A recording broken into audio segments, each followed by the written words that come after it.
প্রিয় পাবনাবাসী, আসসালামু আলাইকুম। আপনার কি অবস্থা? আশা হয় সকলেই ভালো আছেন। তো গাইজ, আমার বিলের গলি সেক্টরের পানি শুয়ে গেছে। এই লেগিন করলে আমরা রসুল লাগানি লেগিন চলে যাচ্ছি 5-6 জন, বুঝতে পারছেন? আর এই তো শুরু হইলে আমরা পাবনার সুজানগর তাঁতি বন্ধুর শহের কাম, বুঝতে পারছেন? তো গাইজ, পিঁয়াজ রসুন সবকিছু করলে আমরা লাগাই। এই যে দেখছেন আমার নিজস্ব বই। এই লেগিন করলে আমার বাড়ির পোলাপান নিয়ে আইছি, মানে আমার ভাই বিরাদার, বুঝতে পারছেন? গাইজ, আপনারা তো দেখতেছেন সল উঠতে না উঠতে করে চলে আইছে। চারটরে করলে কুয়াশা লইছে।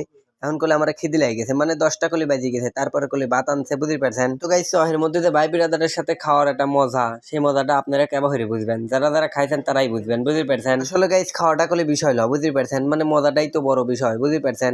মানে ওই মজাটাই বড় কিছু। এই যে দেখেন আমরা কলি সকলে এক নৌকার পর বসে কলি খাচ্ছি। নৌকা আবার কি, এই যে দেখেন আপনারা একটু ভালো হয়ে দেখা দেয় যে কি কিসির কই আমরা নৌকা দেখছেন, যেটাতে মাছ মারতাম না ওই তো ওই তারিখ হয় নৌকা, বুঝতে পারছেন? তো গাইস, দুই পরের সময় রোদে টানা রোদের মধ্যে থাকতে থাকতে আহি লেগে গেছে। এই লেগিন করলে আমি একটা বাওরের মধ্যে ঢুকি পড়ছি, বুঝতে পারছেন? যে সব বাওরে মাছ মারে না, মাছ মার লোকজন থাকে, সেসব বাওরে করলে আমি ঢুকি পড়ছি। তো গাইস, বেলা করলে ডুবি যাচ্ছে। এই লেগিন করলে তাড়াতাড়ি হয়ে আবার লাগানি শুরু হয়ে গেছে। বাড়িতে তো যাওয়া লাগবে। তো গাইস, একটা না করলে লাগাতে লাগাতে আসার দান পর্যন্ত লাগাইছি। তারপরে করলে বই শেষ হয়েছে, বুঝতে পারছেন? এই ধ্যান আমরা আবার কবিতে আটা ধরছি, দেখছেন?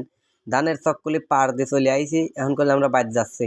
তো গাইস, ভিডিওটা ভালো লেগে থাকলে পরে অবশ্যই অবশ্যই ফেসবুক পেজটা ফলো দিবেন। সকলে ভালো থাকবেন। এখন আমরা বাইরের দিকে রওনা দিচ্ছি।